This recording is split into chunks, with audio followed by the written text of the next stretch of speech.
জন্য আমার বাইরা বন্ধুরা যুবক বলতেছিলাম, এই যে দেখা যায় আল্লাহ পাক রব্বুল আলামিন কয়, এই ফেরেশতারা আমার বান্দা এখনো কোরআন পড়তে পারে না, কারণ তার চোখের পাওয়ার আমি কেড়ে নিয়েছি।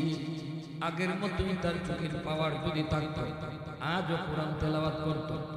যদিও আমার বান্দা কোরআন তেলাওয়াত করতে পারে না, তবু তার আমলনামায় প্রতিদিন ফজর পড়ে যেভাবে তেলাওয়াত করত, এই তেলাওয়াতের আমলনামায় জারি রেখে দাও। ইল্লাল্লাযীনা আমানু ওয়া আমিলুস সালিহাত ফালাহুম আজরুন গায়রু মামনুন। এজন্য আমার ভাইরা বন্ধুরা যুবক, আল্লাহ পাক যৌবনের ইবাদত, এই ইবাদতের দ্বারা আল্লাহ ওলি বানায়। এই জমিনে যত আল্লাহর ওলি হয়েছেন সবাই কিন্তু ওলি হয়েছেন যৌবনে। যৌবনে আল্লাহ পাকের ওলির তালিকায় নাম লেখাইছে। বয়স যত বাড়ছে সম্মান আল্লাহ তত বাড়াইছে। আল্লাহু আকবার। ওলির দপ্তরে নাম ওঠানো হয় যৌবন কালে।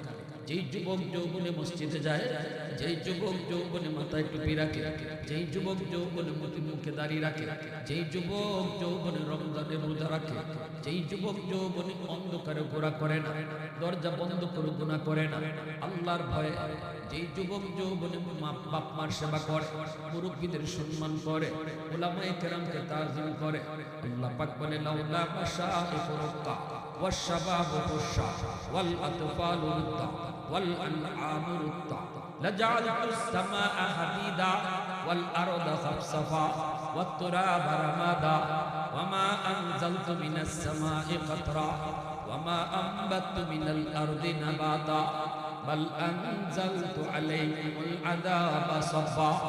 আল্লাহ পাক কয়, হাদিসে কুদসি আল্লাহ কয়, জানুনি যেই চার দলের কারণে আমি জমিন টিকায় রাখি, এর ভিতরে একদল হলো ওই যুবক, যেই যুবক যৌবনে পাগলামি করে না, যৌবনে বন্ধুদের সাথে গুনার কাজে যায় না, যৌবনে যাত্রার আয়োজন করে না, গান বাজনাও করে না, যেই যুবক যৌবনে বাপ মার সেবা করবে, যেই যুবক যৌবনে আমি আল্লাহর ভয় অন্তরে রাখবে, যেই যুবক যৌবনে দুনিয়ার নাপাক প্রেম অন্তরে জন্মায় না, অন্তরের ভিতরে জায়গা দেয় আমি আল্লাহর প্রেম, ওই যুবকের কলিজার দিকে যখন আমি তাকাই তখন এই জমিন আমি টিকায় রাখি।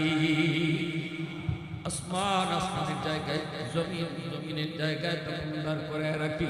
মানুষের গুনার কারণে গজব আসতে চায়, মানুষ যেই পরিমাণে গুনাহ করে যুবক, এই গুনার কারণে জমিনে গজব আসতে চায়।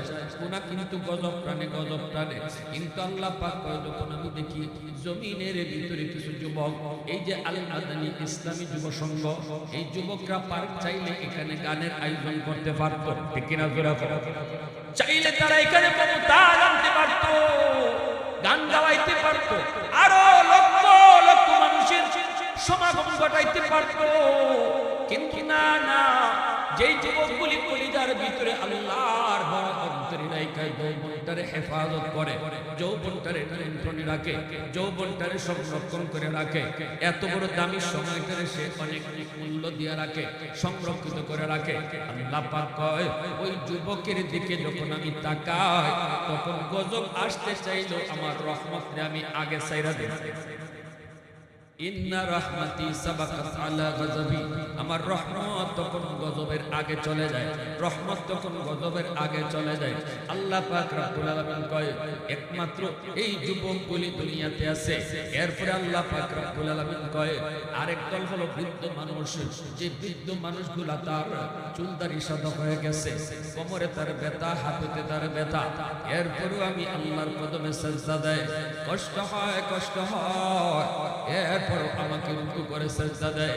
সিজদায় গেলে পরে মনে হয় তার কোমরের রগ ছিঁড়ে যাইতেছে, সিজদায় গেলে পরে মনে হয় মাথা আর তুলতে পারবে না, এতটা কষ্ট হয় তার সিজদায়।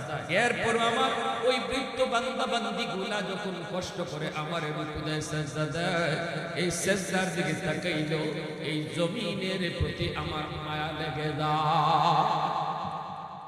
প্রশংসা করব কার? আরেকটু জোরে করেন না কার? আলহামদুলিল্লাহ কাদ্দারা খাইরাও ওয়া খাবালা। অসুবিধা দিতেছে আপনাদের? মনোযোগ কার কার আছে? একটু হাতে আল্লাহর দেখাতে।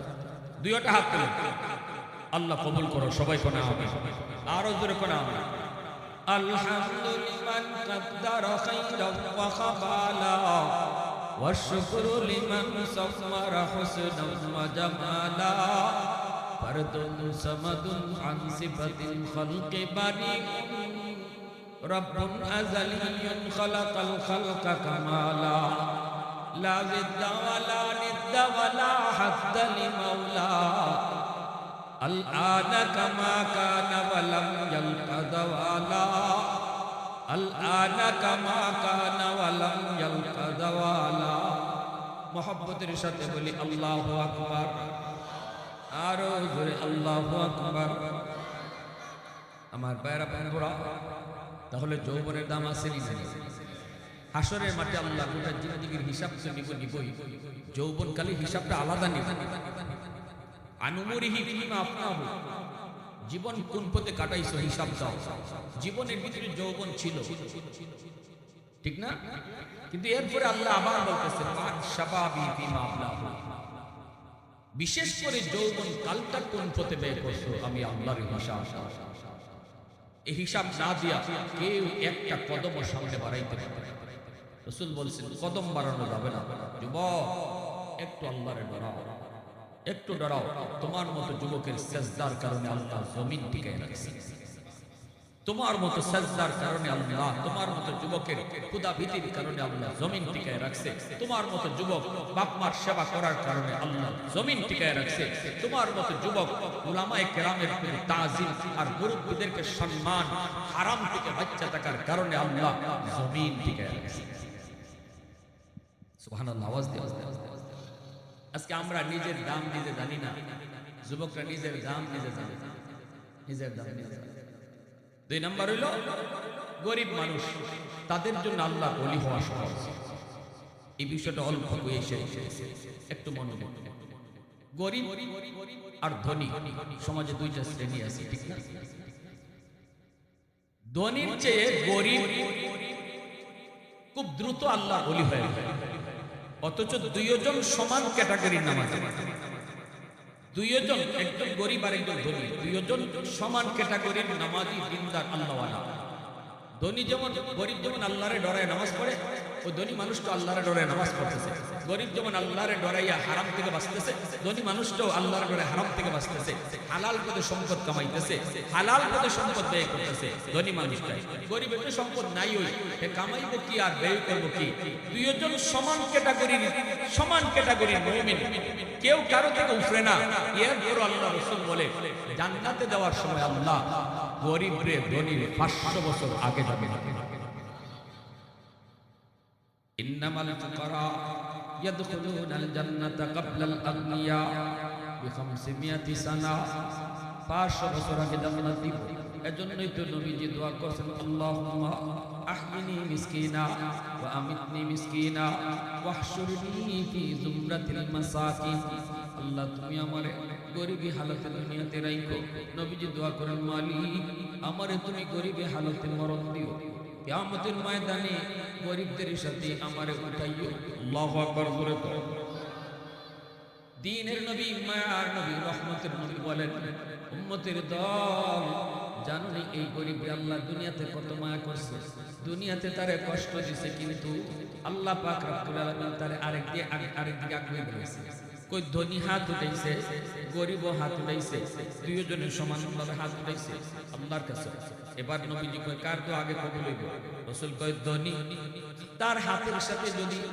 লক্ষ টাকা আল্লাহর করে মসজিদে দান করে হাত উঠাইছে আবার দানও আছে 1 লাখ তবু আল্লাহ পাক গরিবের খালি হাতের দোয়া আল্লাহ আগে কবুল করব আরো জোরে তো সুবহানাল্লাহ হাদিস শরীফ আল্লাহ রাসূল বলেন গরিব মানুষ আল্লাহ তারে গরিব বানাইছে মন যা চাইতেছে খাইতে পারতেছে না মন যা চাইতেছে এইভাবে কাপড় কিনতে পারতেছে না এরপর আল্লাহর উপরে সবর করছে এর পরেও সবর করছে, নামাজ কালাম করছে, আল্লাহর মেনে চলছে। আর কিছু আল্লাহ তুমি গরিব বানাইছো, আল্লাহ এটা তো তোমার উপরে আমার কোনো অভিযোগ নেই। আল্লাহর হুকুম মেনে চলছে, বউরে ফরদাত রাখছে, বাচ্চা কাচ্চাগুলো নামাজি বানাইছে। আল্লাহ পাক কয় আমার যে গরিব বান্দায় আমি তারে কম রিজিক দিছি দুনিয়া, এরপর আমার কম রিজিক পাইয়া সে খুশি। আমার দেওয়া কম রিজিক পাইয়া সে খুশি, আমি আল্লাহ তার কম আমল পাইয়া খুশি। দেখেন আল্লাহর কথাটা কত সুন্দর। আমি যারে রিজিক দিছি কম, এরপর আমার উপরে যে খুশি, তার কম আমল, এর উপরে আমি আল্লাহ খুশি। এজন্য ধনী আমল করব বেশি, গরিবে আমল করব কম। এরপর আল্লাহ কয় যে গরিবে আমার কম দেওয়া রিজিক পাইয়া খুশি, তার ওই কম আমলের উপরে আমি আল্লাহ তার উপরে খুশি। এজন্য একজন গরিব মানুষ গরিবী হালতে যদি নামাজ পড়ে, রোজা রাখে, গরিবী হালতে যদি হালাল পথে চলে, হারাম থেকে বাঁচে, বউ বাচ্চারে ফরদাত রাখে, তাহলে এই মানুষটা একজন ধনী মানুষ। আল্লাহর ওলি হইব যতদিনে, গরিব এর বহু আগে আল্লাহর ওলি হয়। প্যারে এজন্য লম্বা কথা না, আমরা এই সমাজে গ্রামে গঞ্জে যারা আছে অধিকাংশ গরিব, ঠিক না? জোরে হোক, ঠিক না? গরিব। এই অবস্থায় ফজরের নামাজটা না পড়ে তুমি হাওরে যাইতেছো, ঠিকই তুমি উঠছো ফজরের সময়, হাওরে যাবে কাজে, আজান কানে আসছে, নামাজটা না পড়ে যাইতেছো। অথচ এই নামাজটা পড়তে তোমার সময় বেশি লাগে না। রিক্সাটা তুমি বাইর করছো ঠিকই ফজরের সময়, কিন্তু নামাজটা না পড়ে রিক্সা নিয়ে বাইরেছো। অথচ তুমি নামাজটা পড়ে যদি রিক্সা নিয়ে বাইরতাই, তুমি নামাজটা পড়ে যদি আওয়ামো কামে যাইতাই, একজন ধনী মানুষ এ ফজরের নামাজ পড়ে আল্লাহরে যত খুশি করব, ওই রিক্সাওয়ালায় এই ফজরের নামাজটা পড়ে আল্লাহরে এর চেয়ে বেশি খুশি। আল্লাহ তার নামাজের উপরে বেশি খুশি। আল্লাহ পাক ওই গরিব মানুষটার নামাজের উপরে বেশি খুশি, কারণ আল্লাহ বলতেছে আমি তার রিজিক কম দিছি, এরপরে আমার উপরে খুশি, আমি তার কম আমলের উপরে তার উপরে খুশি। তাইলে পাঁচ ওয়াক্ত নামাজ, এই রজব মাস আর একদিন আছে, রজব মাস নামাজ পাওয়ার মাস। এই মাসে আমরা নামাজ পেয়েছি, আল্লাহ রাসূল নামাজ নিয়ে এসেছেন। আজকে আমরা ওয়াদা করতাম, আল্লাহ ধনী গরিব যে হালতে তুমি রাখো, সবসময় তোমার উপর সবর। আর আমরা আজকে থেকে এই মাসে ওয়াদা করলাম নামাজ ছাড়তাম না। কারা কারা আছে হাত উঠে আল্লাহ আল্লাহ তুমি কবুল করো। সবাই বলে আরো জোরে করো, আরো জোরে করো। অতীতে যে নামাজ কাজা হয়েছে এগুলো আস্তে আস্তে কাজা করতাম, যেগুলো পড়ছি না এগুলো কাজা করতাম। কুশিয়ারা সব পানি যদি ফরিদপুর বেলায় সে আমি গন্ডগোল লাগাই রাখছি পেটে থাকতে, আমি গন্ডগোল লাগাইছি দুধ খাওয়ানোর সময়, বাচ্চারে দুধ খাওয়াইছি আর নাটক দেখছি, গান দেখছি, মোবাইলে গান বাজতেছে, গানের আওয়াজ বাচ্চার কানে ঢুকতেছে, বাচ্চায় দুধ খাইতেছে আর মার সাথে গান শুনতেছে, বাচ্চায় দুধ খাইতেছে আর মার সাথে নাচানাচির দৃশ্য দেখতেছে, দুধের সাথে গান গে ঢুকতেছে, দুধের সাথে নাইচ গে ঢুকতেছে। এখন হুজুরে পানি পড়া খাওয়াইব কেমন? কিন্তু সব দুষাইয়া হুজুর উপরে পড়ে। পরের দিনে দেখবা শান্তিগঞ্জ বাজারও নাই রে, নাই নাই আগের মেসাব নাই, কিতা নাই জোরে হতে কই করে কিতা নাই আগের মেসাব নাই। আরেকজন বলে কিতা বলে কি পারে কইছ না, আগের মেসাব বলতে ফুল ডাইরেক্ট আর ওখানের মেসাব তিনবার গেছে ইমাম সাহেবের কাছ থেকে পানি আনতে, বলে আমার সময় কি জাত বেহার বেহায় ফিরিতের গান টান লাগে, হুজুরের কাছ থেকে পানি ভরা আনছে, এখন গান আরো বেশি গাছে। এটা তো হুজুরের দোষ, হুজুরের দোষ না, দোষটা তো আমি মা লাগাইছি, আমি বাবাই লাগাইছি, ঠিক কিনা? আগে তো রোগ ধরো, এরপরে চিকিৎসা করো। গরফুর হিসাবে যেই জমানায় মা তেলাওয়াত না দুধ খাওয়াইতো, যেই জমানায় মা পেটোরাইকে বেশি বেশি তেলাওয়াত করতো, ওই জমানায় গরফুর হিসাবে ফু দিয়া যাইতাম মাদ্রাসার সামনে পুকুর, হাজার হাজার মানুষ, এই মানুষ সকলকে বোতলের মধ্যে পানি ফু দিলে ওই না সারাদিন ফু দিতে দিতে সাবে ফুলে কইতা যখন আমি মাদ্রাসার মধ্যে পুকুরে ফু দিয়ে গেছি, তোমরা এখান থেকে পানি না, পুকুর থেকে পানি লইয়া যাই তো বোতলে বইয়া খামু এক বেটা লন্ডন থেকে আইসা আমার একটা খাস একটা কেন কি ও হুজুর পুকুরে ফু দেই, আমার কিতা কিতা কিতা করে হুজুর কয় তোমার একই নয়, কয় একই নয় কিন্তু আমার হুজুর ই ফার থেকে ই ফার ফুল কেমনে যায়? তো হুজুর কইল যে তোমার তো বোঝা সমস্যা আছে, তোমার কিছু সমস্যা আছে, তুমি পানি আনছো না? হুজুর আমি জগ আনছি, রনদ থেকে এসেছি, খুব খাস একটা ফুল দেওয়া লাগে, না না ধরো ভালো করে ধরো। তো খাসের জগ এভাবে দুই হাতে ধরছে, সাবে কইতেছ বালা কইরা ধরো। হুজুর ধরছি তো, আরো জোরে ধরো। খাসের জগ এভাবে দুই হাতে ধরছে, এরপরে সাবিকে ফু দিছে। আমরা উস্তাদ একদম দারো আস্তা নিজের চোখে দেখছেন। হুজুর বলতেছে ফু দেওয়ার লগে লগে কাছের জগ টাস টাস করে ফাইটিয়া সব পানি মারি করে। যেই জমানায় আল্লাহর কালাম কইরা তারা ফু দিতা, এই জমানার হুজুররাও এই কালাম কইরে ফু, ঠিক কি না? সমস্যা হলো আমার ঘরে টেলিভিশন চলে, আমার ঘরে মোবাইল চলে, আমার ঘরে গানের আওয়াজ চলে, কুরআন তেলাওয়াতের আওয়াজ হয় না। যার কারণে রহমতের দরজা আমি বন্ধ করে তো রাখছি, সিল মাইরা তো রাখছি সিল।